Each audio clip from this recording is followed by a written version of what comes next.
Yeah, sometimes I log in automatically.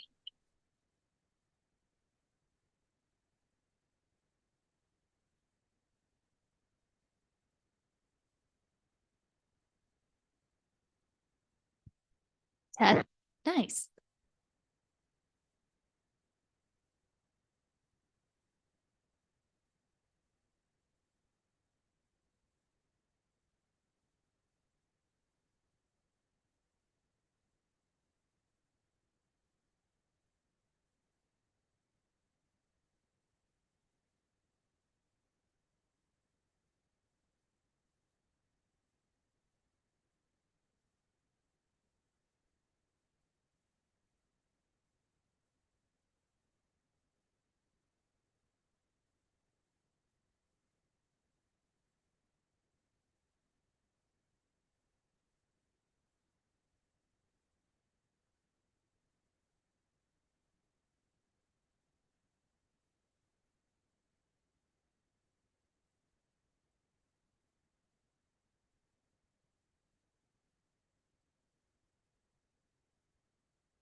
Can you hear me?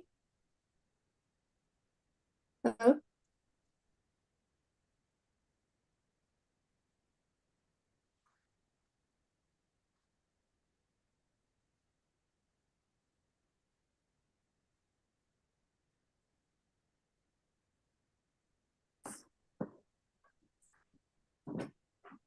Alan? Yes.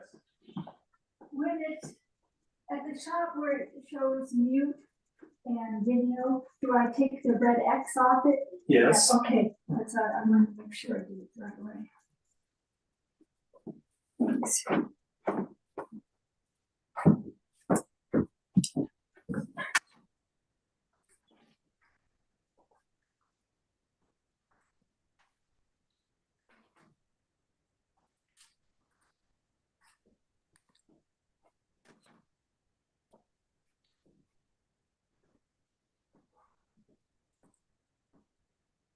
Where's the?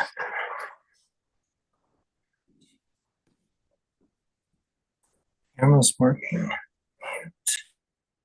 Okay, you're on. You I'm should be on. able to speak. Okay.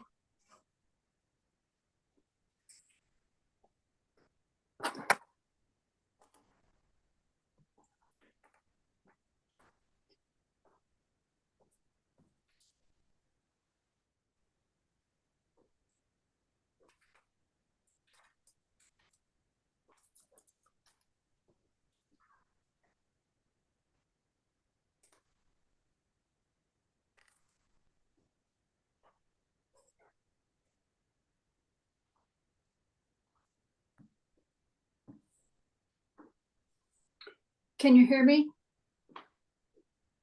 I can hear you, Joy. See if I can turn it up. Oh, there's someone.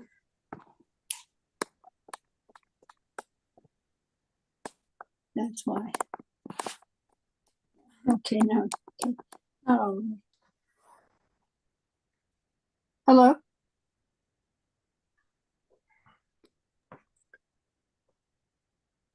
I can hear you, Commissioner Porter. I don't know if they've started the meeting yet, though. Oh, okay, good. I was playing around with my computer. Yeah, I can hear you just fine. Okay, good. Thank you.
Joy, can you hear us okay? Yes, I can. Now I can. We can't with hearing us. You can't hear us? Me?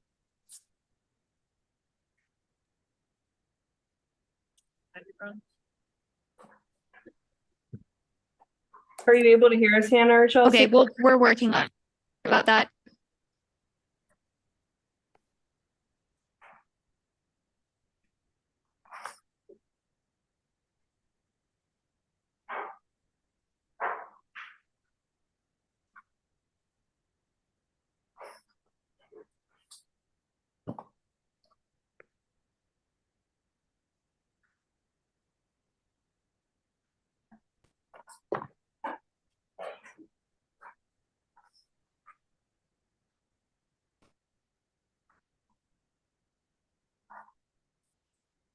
Joy, do you mind trying again? Trying speaking. Okay, can you hear me? Hello? Hello?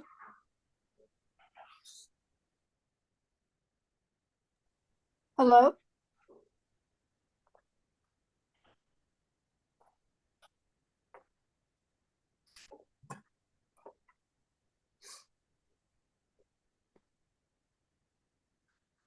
Do you mind trying again, Joy? Yes, okay. I'm trying again. Can you hear me? What's going? I can hear you. Okay, now does it come through? Hello?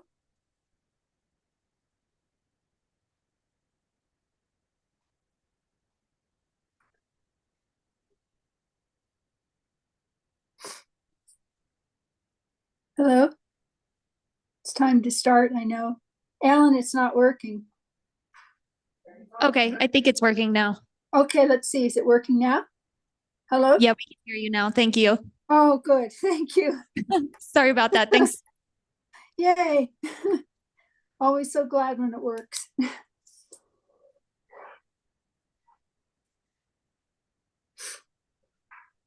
There we go. And Nichols is running late. Commissioner Nichols is running late. So should we wait or should we just go into minutes?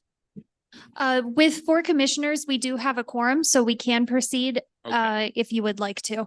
Do you know? I'm gonna go ahead and move forward, yeah.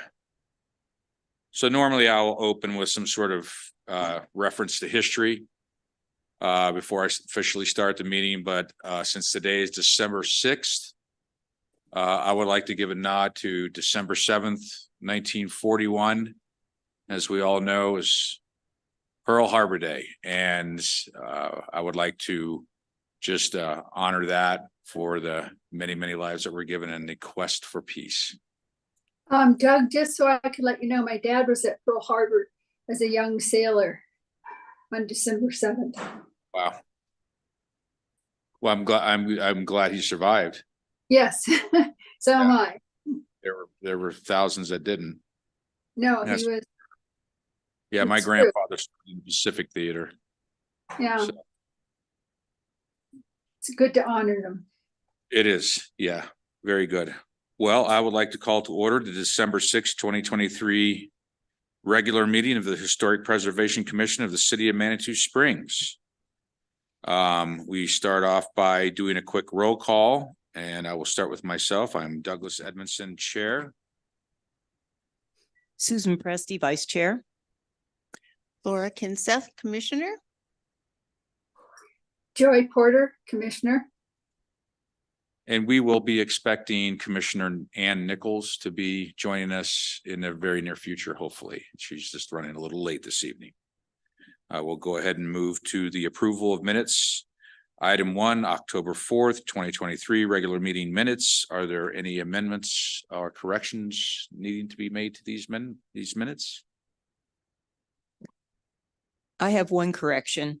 On page 4, it says that Commissioner Kinseth clarified that the event is usually held early on weeknights. Since neither Laura nor I have ever attended, I don't think she made that comment. I did question that. You and asked it. I didn't. You know. asked whether, okay, What I was thinking is that I asked for clarification. and Okay. Maybe that was. so let's Make more change to ask for sense. clarification, and I believe, was it Commissioner Nichols or you, Chair Edmondson, one of the two clarified that. I don't know who it was. You weren't here. That On was October, Commissioner Nichols, I believe, clarified that yeah, for, I believe I was Commissioner gone on Kinseth. that particular date. so you could make that correction. I saw no other needed corrections. Okay, very good. Commissioner Porter? And she's gone. Uh-oh. Joy, are you there? We do He's off. Commissioner Porter online, but we will promote her to a panelist when she does. But we need, since we don't have a quorum, I need Katie's opinion on if we can proceed or not. We can't take any action unless we have a quorum. So we might need to hang tight. Do you see her in the audience, or did she just drop? Okay. Well, we are in a holding pattern over DIA at this moment, and we will all just relax until we are able to achieve a quorum, since we're mid item here.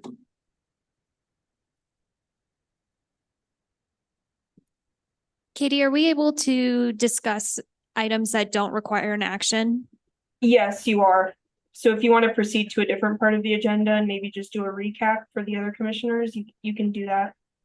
Sounds really good. Okay, well, we'll go ahead and move to notice of council action. Is there any report from council? I do not have a report from the city council at this time. Okay, thank you very much. I will share with the commission that Mayor Graham reached out to me asking about our liaisons, and I did advise him to potentially appoint a different liaison to this group, since we have never had our liaison attend.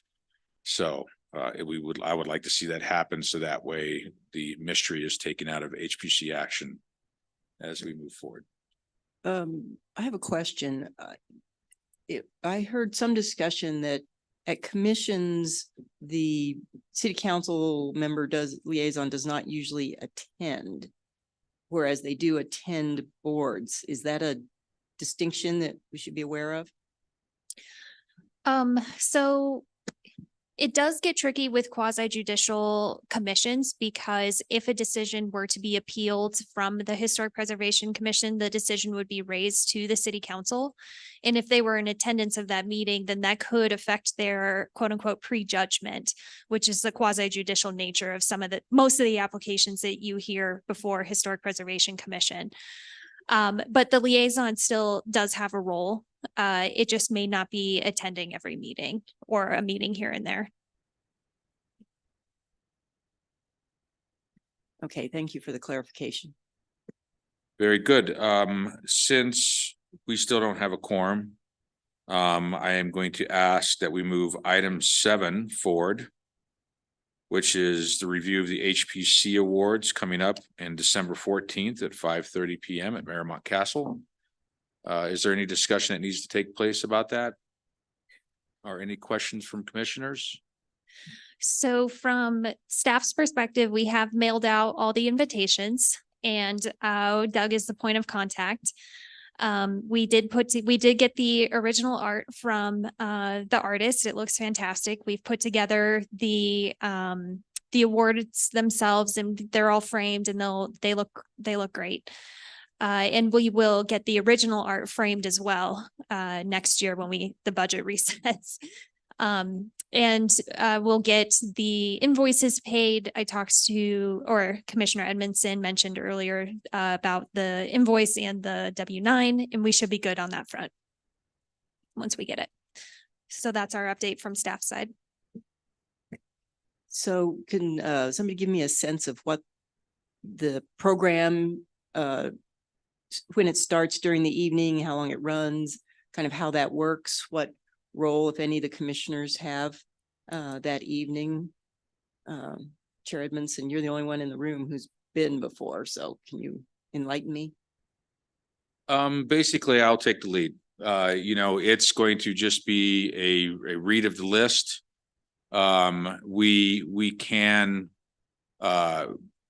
vote for possibly later in the meeting for an item we feel that's outstanding. I do have a nomination in mind of a larger project, but it's there to basically to be equitable to all applicants who have fulfilled their application in the terms of their with the historic preservation process. Just to give everyone a nod of their thanks to preserving their homes, and it really is truly about that. So I'll just go ahead and get up and run the meeting, and it'll be pretty simple. There'll be heavy hors d'oeuvres and cash bar, and of course the awards are the center point.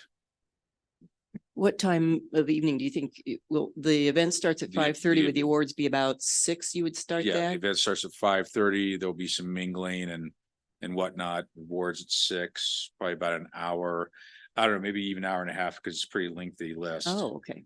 And then a little bit more mingling and then off we go. We have the room for 3 hours. Great, So, okay. yeah. That's kind of what I We was, actually got very fortunate. Marymount Castle had a Thursday evening open on that was during meant the to middle be. of holidays here. So have you got Joy back yet? No Joy. Anybody want to give her a call? Anybody got a phone? Pick up the phone? I just have a question Sure, about that. Do sure. you need assistance with your handing out of awards? Certainly. I mean, the list is that there are 26, Hannah, 26 recipients. 24 or Sounds 26 about right. recipients. So they were invited with a +1. Commissioners are invited with a +1, and so is staff. And I'd like to see the city administrators, Denise Howell, in attendance too, if she can. If you'd like to show up and if you'd like to be up there with me helping to hand out awards, I'd appreciate that. Yeah. Yeah, I'm shooting from the hip a little bit. You know, this is really the first one I've done since COVID hit that I've personally conducted, I've as chair and all that because everything's been down for 4 years. Do we ask So- for RSVPs from the award recipients so you know who's there? And will staff provide you a list of the appropriate names? I have the list and I have received 3 emails Okay. and I have reached out to them and let them know what they're receiving their award for and why, and to please come. And I also called a few people and I'm going to make a few more phone calls. And I'd like for everyone to say hello to Commissioner Nichols, who's just entered the room, and that gives us the ability to move forward the meeting. Thank you for your patience with us. Greetings. We lost Joy. She was online and zap, she went. So, and we were, just to bring you up to speed, we were approving the minutes of October 4th to go back to item 1. Thank you. Approving the minutes of October 4th, 2023. Commissioner Presti had 1 correction and there were no others. So we're looking for a motion to accept the minutes. I would move it, approval with the 1 correction. A second. All in favor? Aye. Aye. Okay, very good. Now we can move on to new business, item 2, MCAC 2325 324 Spring Street Residential Addition. Are there any commissioners that have any sort of ex parte communication or undue influence that they may need to recuse themselves? Okay, very good. And we will go right to Hannah for our staff report. Thank you, Chair. I'm Erin Ringsred, the Landscape Architect Planner 2 for the city, and I will be taking the staff report on behalf of Chelsea Royston. MCAC 2325 is at 324 Spring Street. The request is the proposal to construct a 2-story addition to an existing residential structure. The property, The property is zoned residential. The property is in the Ruxton Historic Subdistrict. Based on a staff determination using the criteria outlined in section 17.04.041.2, this structure was determined to be non-contributing to the historic subdistrict. A little background on the project. The lot is a half-acre lot. It is currently developed with a 2,231 square foot single household residence. The proposed addition, the residence was constructed in 1995. The proposed addition is an 832 square foot addition that includes a 1st floor garage and 2 additional bedrooms on the 2nd floor, as well as a rooftop deck. Here's a picture of the existing structure, as well as the proposed front or south elevation for the structure. The rooftop deck of the addition is screened on the front and side by a mansard style roof, while the existing structure has a gabled roof. Public involvement prior to this hearing was that we did notice the property within 350 or 300 feet of property boundaries, as well as a poster and a notice in the newspaper. We did not receive any comments from the public since the report regarding this application. So based on staff's determination that the structure is non-contributing to the historic district, the proposed design was evaluated using Chapter 6 of the Historic Design Guidelines, the guidelines for additions and alterations to non-contributing structures. Guideline 6.3, materials shall appear similar in scale and finish to those seen on historic resources. The proposed materials for this addition match those used on the original structure and include horizontal lap siding, single and double hung windows, and asphalt roofing shingles. The half-round shingle siding accents on the existing structure are not proposed to be incorporated into the design of the addition. However, the addition design does not readily need accents as there are no gables. This is a plan view showing where that rooftop deck is and how that roof is sort of wrapping around it to disguise that from the public facing sides of the house in the addition. The existing structure has Victorian design features, and many of the finishes are continued in that addition. The existing structure is 2 stories with 29 feet total, but it is built into the hillside. The proposed addition is only 22 feet tall, and it will appear shorter than the existing structure. Guideline 6.4, the use of roof forms that are similar to those roof forms exhibited on other structures in the neighborhood. As stated previously, the proposed addition includes a roof deck. The design uses the mansard style roof to screen the roof deck, providing privacy both to the users as well as camouflaging the flat roof. The front elevation of the home will present similarly to the existing roof line. However, from the side, you'll see that the roof as opposed to the ridge or the gable. But this is not a public facing side of the house. Guideline 6.5, use building components that are similar in shape and size to those seen in historic resources. The proposed windows match those used in the existing structure. The vertical alignment and fenestration are visually compatible with the existing structure. The small portion of the roof railing that is visible on the front facade matches the railing on the existing porch. Staff recommends, should the Historic Preservation Commission find it appropriate to approve the application, that staff does not have any recommended conditions. And here's the motion language. Thank you, Erin. Do the commissioners have any questions for staff? I have just one question concerning the total square footage of the addition, which is stated at 832. That's actually the building footprint, correct? So if you do 2 stories, it would be twice that amount of livable space. I'm less familiar with this application, Oh. and so I will defer to the applicant to answer that Right. question. Okay, that sounds good. Thanks. Any That's other all. questions? I believe it's a 14 by, what is it, 14 by 16 or whatever? You tell? Okay. We'll go ahead and close any questions for staff at this point. We'll go ahead and ask the applicant to come on up, and if you could introduce yourself. Okay, we can't really vote on it since you missed it. And Well, it looks there's like talking about it now. space and has landed on our platform. Hi, Joy. Hi, the internet has gone down, so Okay. I'm on my phone. Has rejoined the meeting and it's 5:52. Thank you.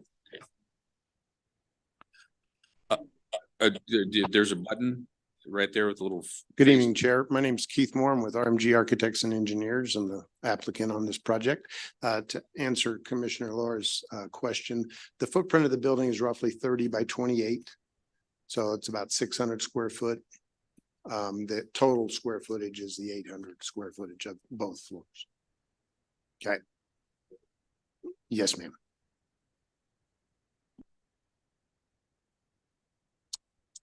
The bedrooms and the office on the second level will be approximately 30-foot deep by 28-foot wide as well, correct? You're welcome. We don't find any problems with the recommendation of staff, so if we have any questions, we're here to answer any questions from the commissioners or yourself. Any questions from the commission? I missed the, this is Joy. I missed the part about, it was going to be 2 stories rather than a story and a half. And they were asking for an additional on top of the 25 feet for the height. No, there's the overall height is going to be 22 feet. Okay, And it's 800 and change per story with a livable space on the second floor, okay, garage below with a mansard style roof. And just to refer to structures that were in the neighborhood, there used to be an old building called the Ruxton Hotel that stood on Ruxton Avenue next to what was still there, the Brookside Hotel, and it actually mimics that structure. So okay. Thank you, Doug, for clarifying that. certainly. Well, very good. Since there's no more questions, I'll go ahead and ask the applicant just to sit still. We go into a public opinion section at this point in time. Is there anyone in the audience or in attendance via Zoom that is either yay or nay, would like to make any sort of public comment on this application? Yay. And we got it. We have a yay. Ma'am, would you like to come up and introduce yourself and make this official comment, or just say yay? Just say yay. I guess we can enter that to the record. I think give that public comment. Anything online? We have no attendees online. Okay, thank you very much, Hannah. Therefore, we'll close public comments and we will move into commissioners' comments and review. Commissioners, any questions, any comments, anything they'd like to add or ask the applicants or? I'll make a comment. Using the mansard roof, I think, is really brilliant to help hide the railing. It will make the structure very eclectic with both pitched roof and some mansard, but I appreciate the creativity and hiding the railing from the public. I agree. Front porch, if you saw the one photograph of the front, it kind of wraps around and it's about that same scale and height. So we're trying to, we couldn't connect it because we have too many windows we would interrupt in between those two, but that was part of the reasoning for it as well. So thank you. Commissioner Porter. No, I have no questions. It's pretty Okay. thorough. Very good. And I do have one question. Did you build the original structure? No, sir, we did not. Okay, well, it was great anyways. I've always liked that house. It's a very good build. Well, if that is it for commissioners, we'll go ahead and entertain a motion to accept MCAC 2325 as presented by staff. I would move approval of the material change of appearance certification at 324 Spring Street based on the findings that the request meets the review criteria for granting a material change of appearance certification as set forth in City Code 17.04.050.b.5 with staff's conditions as outlined. I'll second that. All in favor? Aye. Aye. Passes unanimously. Thank you, sir, and hope you have an easy build. Thank you very much. And thank you for honoring the servicemen. Very good. Thank you. Okay, let's move into item 3, MCAC 2326 325 Spring Street, new construction, Are there any commissioners that have any sort of undue influence, ex parte communication, or any reason to recuse themselves from this particular application? No, Okay, and I am going to start off before staff report. We've heard this is like number 3 on this, isn't it? I think so. Like a third time we've had this application, right?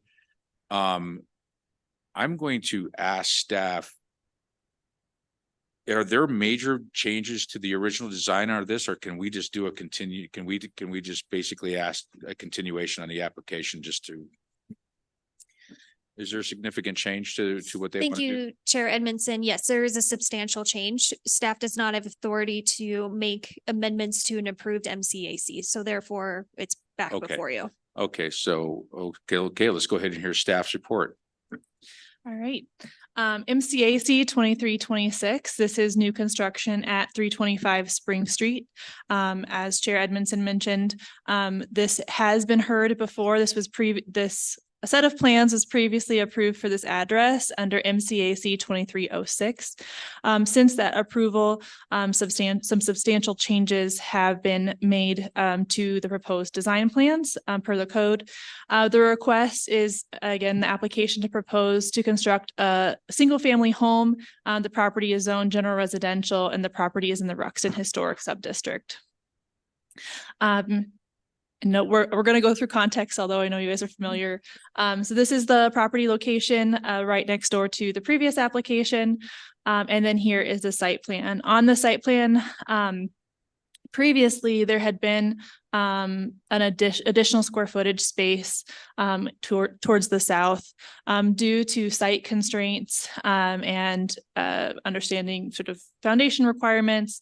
It was determined to remove that portion. And that is why the removal of that proportion and subsequent changes is why it is back before you now. Here is the existing condition. As before, the applicant has been careful in orienting the building so that they can maintain that tree and the stone wall there. Scale wise, these are some of the properties that are adjacent to it, and the proposed design remains to be in scale and referencing that historic, the adjacent context.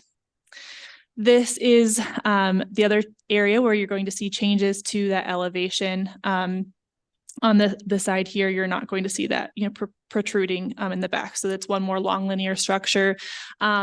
This footprint is more consistent with what was there historically as well.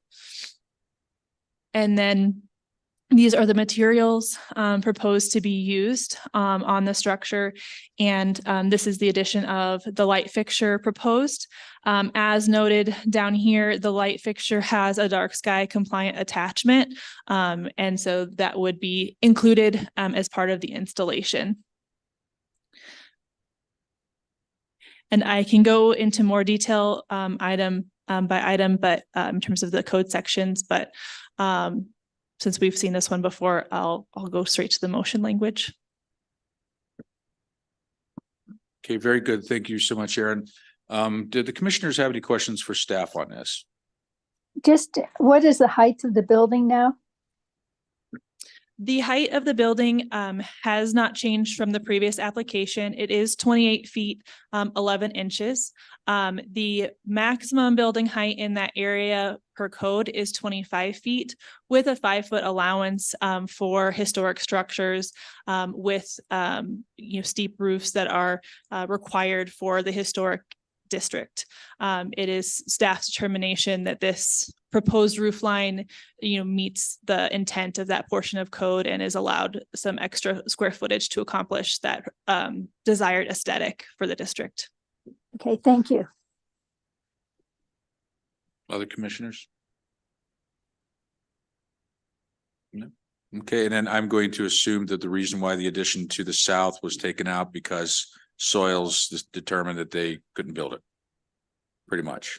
Okay, yes, I will allow the applicant to answer that question in greater detail. But it was a variety of factors that led them to that decision. No, that being one of them. All right, well, we'll go ahead and ask the applicant to come up. Please introduce yourself with your full name and your current address. Cheryl Jaffe, 314 3149 Trenton Park Grove. Joseph Jaffe, same address, 3149 Trenton Grove. Okay, And that's very, in Colorado Springs. okay, thank you very much, and we appreciate you bearing with us. Commissioners, do we have any questions for the applicant? I actually have a question, and I am embarrassed that I didn't ask this the first time you all presented this. Which face is the door on in your elevation drawings? It looks like there's two doors. It almost appears like the door on the front and a door on the side, and I'm not sure which one's which.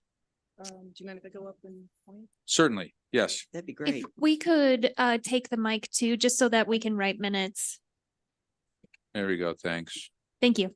Yeah, So this is the only door, and this is, basically this, which one would that be?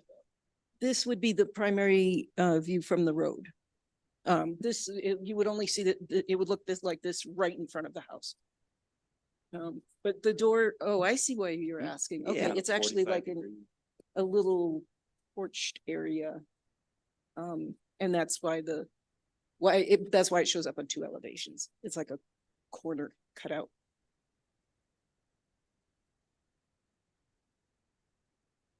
Did that answer the question? Okay, I'm having trouble visualizing a door that's on both faces. It's on both faces at that corner? Or is Yeah. it just one or the other? It's actually kind of catty corner. Oh, really? So, yeah, so this is the side that we'll say faces Spring Street, but the nature of Spring Street means that the approach that you're seeing is this face. And the architects here will answer the so door the door's specific question. mounted on a bias. The door is mounted on a 45, is that correct? Yes. Yes, the Okay, door is on a door is on a 45 bias. degree, so you would see it on both elevations drawn. Yes. Oh, thank you. That helps me interpret the drawings. I wasn't clear. I was just curious. Thank you. And then the other door is a slider and the other door is just in the back on the south elevation. That's in the back of the house. Yeah, okay, great. Well, I appreciate the use of lap siding and fish scale and double hungs and sensitivity. The garage doors look great. Commissioners, any more questions for the applicant? Were they going to talk about the position of why they changed the position of the house? So Joy, they didn't change the position of the house. They removed. Oh, they removed that one part, but they didn't Yeah, to the south go in the because back then. it butts up against the old railroad grade up there and there's not, Okay, yeah, it's questionable build. I wondered about that. It made for very difficult grading. Yeah, Yeah, I would think so. yeah. They would Okay. So, very good. Well, I'm going to ask the applicant just to go ahead and sit still. Oh. And I'm going to reach out to the audience and to those via online for public comment. Is there anyone who would like to come to the podium or via online and have public comment? Okay, I'll go ahead and have you guys step away and the person here can come up and do public comment. And ma'am, can you please state your full name and address for the record? Sure. I'm Lee Zisco and I'm 324 Spring Street, Okay, Manitou. okay, very good. And I just wanted to say, you know, we knew the Edgars who, I don't know if you guys remember them, but they were the ones that originally had this property. And unfortunately weren't able to follow through when the building was knocked down, which we were thrilled about because it was just not safe with little kids nearby. But we have been really hopeful that they would be able to build here. We'd love to be able to have a community feeling at the end of our street. And it saddens us right now. We're really alone down there. We've got some neighbors that are on Rexton, but with the lack of neighbors to our left, we really are the only house at the end of our street. So we would love to have neighbors. We would love them to have the opportunity to build. We would love to have that community feeling.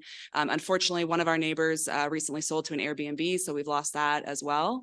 Yeah, so we're kind of losing that environment, and we'd really like to be able to have that. We moved here 3 years ago with the hopes of being in a small town, we'd really get that feeling.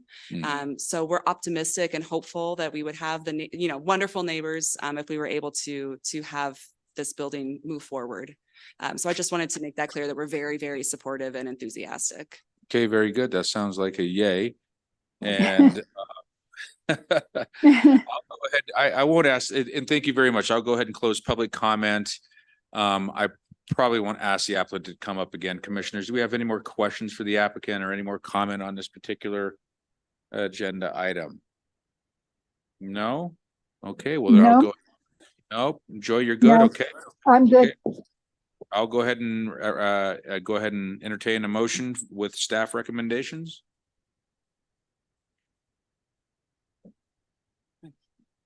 I will move to approve MCAC 2326 at 325 Spring Street, new construction. Do I have a second? I have one question, comment before we take a vote. Okay. Discussion. Is staff planning to review the materials? We have a palette, but we don't have actual materials. Do we submitted? Yeah, are those the actual materials? Yes. Those are Okay. the- I didn't get that from the application. Okay, Yeah. thank you.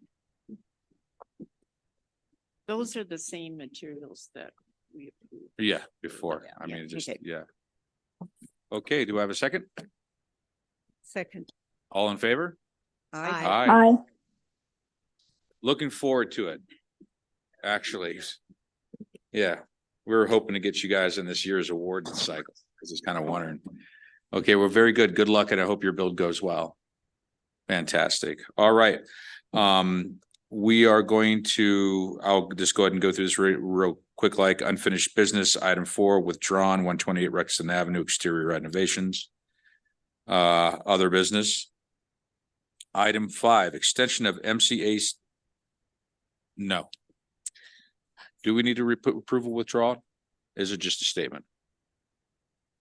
I believe it's just a statement. Katie, correct me if I'm wrong. I see a head nod, so I think just a statement is fine. Yeah, you don't need to approve anything. Yeah, I'm just reviewing the agenda basically. Okay, other business, item 5, extension of MCAC 2210, 701 Manitou Avenue, the Carnegie Library. I guess that would be a staff report. So we just wanted to notify the Historic Preservation Commission. Technically, MCAC applications have a lifetime of 1 year. And since we're getting kind of close already to that very first exterior approval, I just wanted to let the HPC know that we granted ourselves an extension of an additional year. Okay. We felt that since it got such good remarks from the HPC, that we didn't need to bring it back for HPC approval. But if it was one of those items where it was maybe a split vote, then it could be something that we would bring forward for HPC to reapprove. However, we know this one is something that HPC supports, so we went ahead and extended it. Very good. Well, I definitely think you'll get a word of agreement from us for sure. Hopefully we will be some construction going on there real quick like here. Okay, so we'll go to item 6, resource designation process. Is that a staff report? So this was, thank you, Chair Edmondson. This was more of a notice to discuss with the HPC, where we noticed that in the existing historic preservation code, there's kind of a undescribed process, and that is though designating a resource is a described process, when we're trying to determine if an MCAC is required or not, it being contributing or non-contributing actually does play a factor. So for undesignated resources, we need to determine whether it's contributing or non-contributing before we can determine if an MCAC is required. And so it's not described in code how we do that. And so we put together a process to get us where we need to go. That means staff is going to, as long as the commission agrees, post properties that we have decided are contributing or non-contributing with a poster that anybody can comment to the city planning department about. And from there, if there are no disagreements or appeals of that decision, we then will determine if an MCAC is required based on the previous determination. And I know that's a lot of like decision points. But we did write the memo, and we just want to make sure that the HPC is in concurrence with this, and we can always bring it back for a later meeting if you want to chew on it a little bit more. We just felt that this was a little bit of an undescribed process, and we weren't super sure how staff was doing it beforehand, but it's an administrative process. There's not a code requirement to bring it to HPC. And so a long way of describing, that's where we landed, but we're happy to take feedback on it. So my question would be, is this going to require a change to the code? No. So right now the code doesn't, or right now the code says that staff has the authority to determine whether a resource is designated or undesignated, or contributing or non-contributing. And then staff has the authority to decide if an MCAC is required based on code requirements. And so one of the items in code says for non-contributing resources, certain alterations are permitted to be made without going to the HPC. And so if we get a request for something in that window to an undesignated resource, we need to first determine if it's contributing or non-contributing. And so no code changes are required. We just needed to flush out how we get to whether an MCAC is required or not. But it could be something that I know we've talked about looking at Title 17, making it a little bit more clear what that actually looks like. So we came up with a process to Band-Aid, so to speak, if it was acceptable to the commission to approach it this way. A couple of things. This Go ahead, Doug. So this is because we don't at this point have surveys on the districts, and we are relying on what has been definitely designated as a historic structure or not. These posters, you say, this input that's being put out there, I'm going to probably answer my own question. I would imagine the commissioners would not be allowed to participate in that. Participate in what, Doug? In some, well, you said there was like going to be a poster where people could put input. Is this a contributing structure? Is not? Is that, am I correct? Did I follow you correctly on that? Well, we, under code, we have, if there's an appeal, if there's a decision and an appeal, the city code does cover all that. I think all, and I was a little confused when I read this, but I think all you're saying is that you don't have a process now outside somebody having already asked for an MCAC to make this determination on undesignated properties. And most of our properties are undesignated because we have surveys on very small numbers. So most of the properties within the historic district are undesignated. But what they're saying, and I think I get this now, is that that decision needs to be made before they decide whether an MCAC is needed, because as Hannah said, there are some changes, if it's non-contributing, that are allowed outside of formal MCAC process. So it would seem at some point, and I don't think you'd need to do it right at the beginning, but that when we look at Chapter 17 again, it might be helpful to make some note in the code provision that there is a process that occurs before MCAC determination. Yes, thank you, Commissioner Nichols. You put it a lot better than I did, much more succinctly. But that's exactly what where we're having like this hole in our process. And so it'll be great when we can kind of do a little bit of a code cleanup, because this will be one of the items that I've written down as things to look at. But for the time being, we're proposing this item.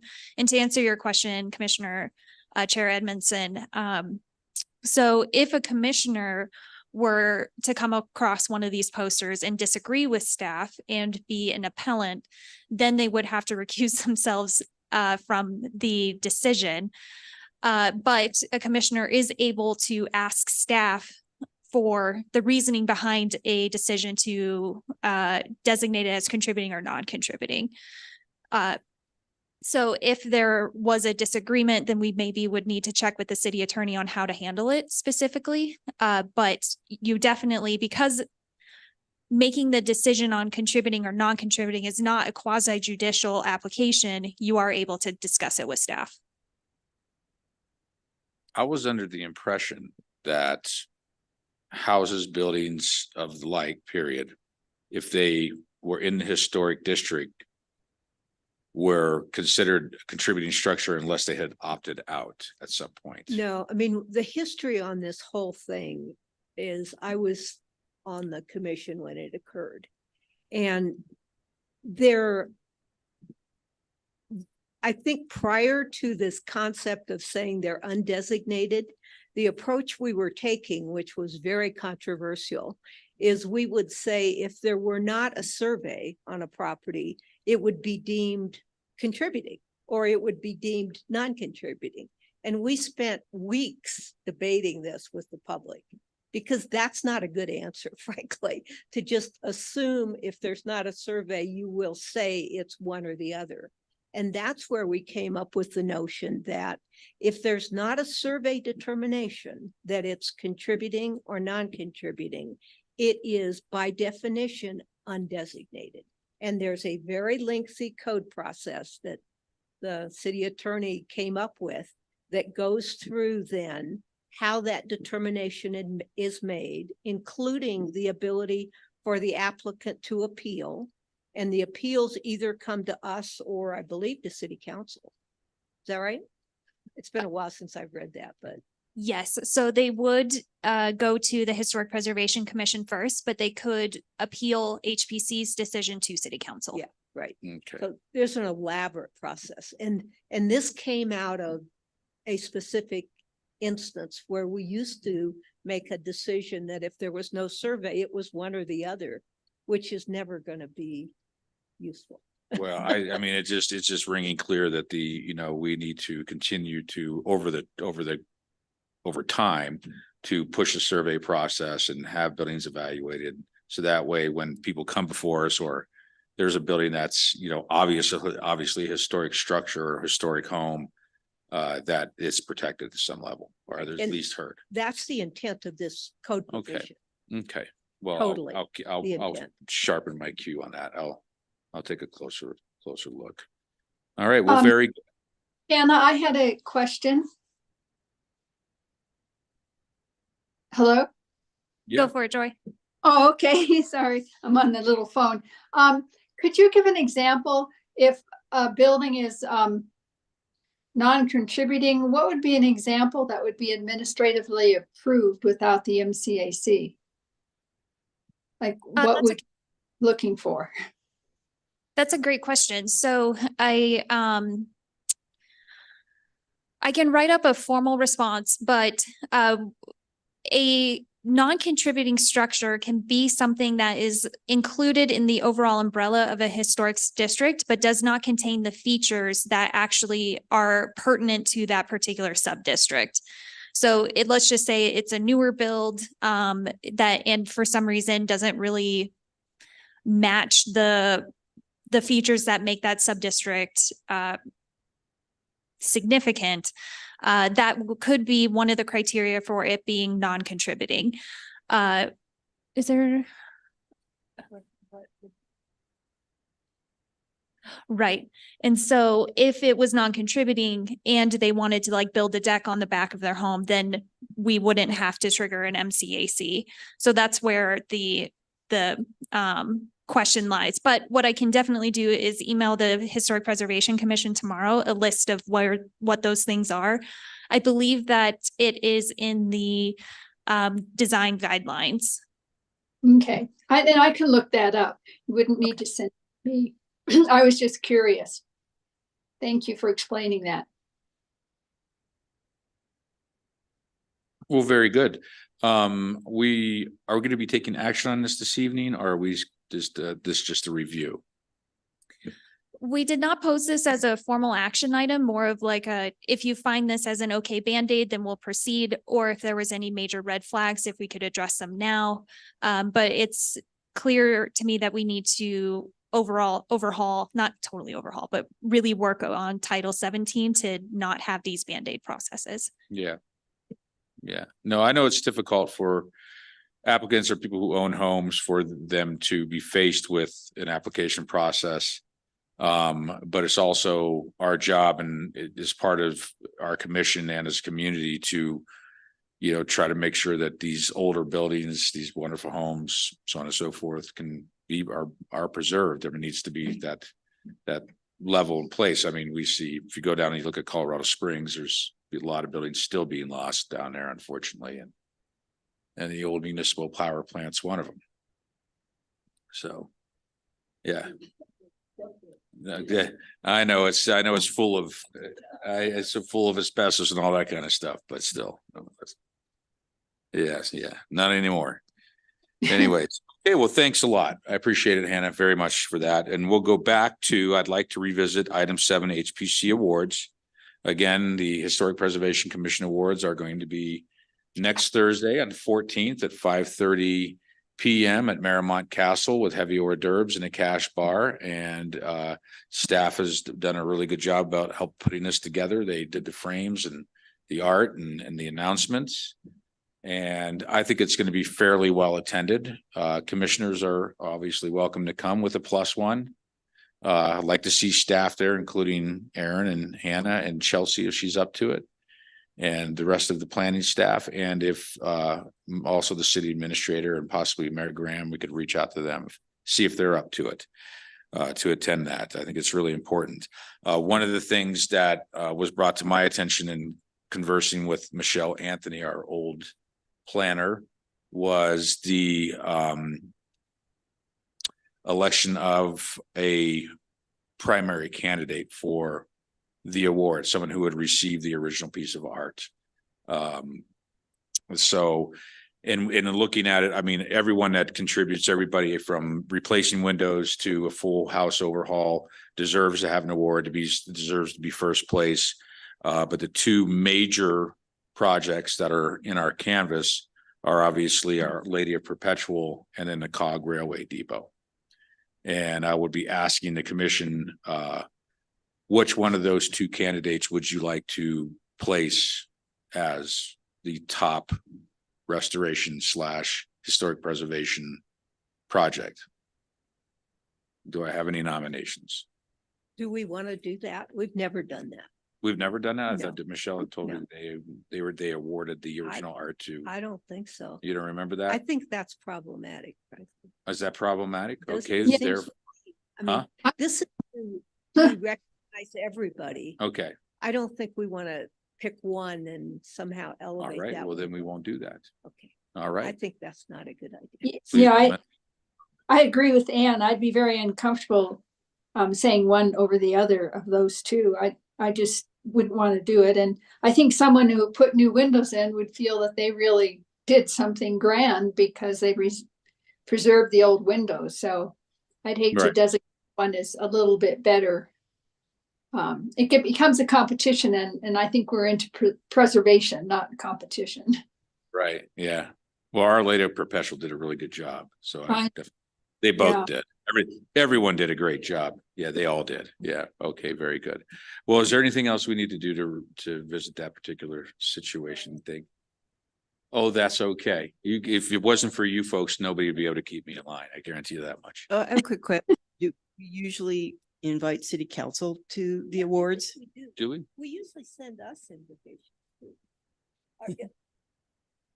The invitations that are going out to the invitations that are going out to the Recipients. applicants Yeah. or the whatever, Yeah. the Or- awardees, do we get an invitation as well? Because I had forgotten actually it was next Thursday. We hadn't mailed them to the commissioners because we assumed. Okay. And I think we do Elsewhere. invite council. I thought Yeah. we did. It is very apparent that maybe we need to have some sort of standard template for I this think so. particular process in the future. Checklist. Yeah, some sort of contemplate some sort of standard process for this because it's been so long since we've done it. Yeah. I do not, I think I don't think I ever attended one as a commissioner. Oh, okay. Well, Yeah. and I've attended a lot, but it would be good if we could just get a scan of the invite or something, so we can see what went out. If I you would just guys say have could do Chelsea, that. or it can be forwarded via email to the Yeah, just commissioners. email us a scan. Yeah. Yeah, I've attended a few of them myself and because I was a recipient. Yeah. And I think we typically do get council members attending. I mean, it's a nice event. Okay. Yeah. Well, there it is. So we have reservations for 60. 60, okay. Yes, that was the count that I gave to the castle. And how many awardees are there? 24, am I correct? I'm pretty sure that's what it is. It's either 23 or 24 23 or 24. Yeah, in that range. yeah. So I would imagine we'll probably get about this 50 to 60% turnout. Yeah. Okay. Okay. Can I plug one more item? I know. No. So we have the Saving Places Conference coming up in January, and I did receive a couple of responses, so I appreciate that. Thank you. Is there anybody interested in attending in person? So I can get the early bird rate. I just wanted to do the online. Great. No problem. I just wanted to fling it out there. Yeah. Anybody? Going? Anybody? You gonna go? Well, and if I'm correct, there is a budget for 2 commissioners and 1 staff member. So there is a budget for 2 commissioners to attend in person, and that includes lodging too. So city would pay for lodging, and the State Historic Fund, no, History Colorado, one of those 2 nonprofits awarded Manitou Springs a scholarship for staff to attend. So that's great. So we don't have to use city to do that. Well, who's going to go from staff? It's still in discussion. Is it you guys are over there flipping cards? Chelsea and I are gonna arm wrestle for it. You guys so- going to arm wrestle for it? Okay, sounds groovy. Well, I am going to put my hat in the ring because I really loved going last year. And it was the first time I'd ever attended. And I know that if I attended again, that I could get a lot more out of it.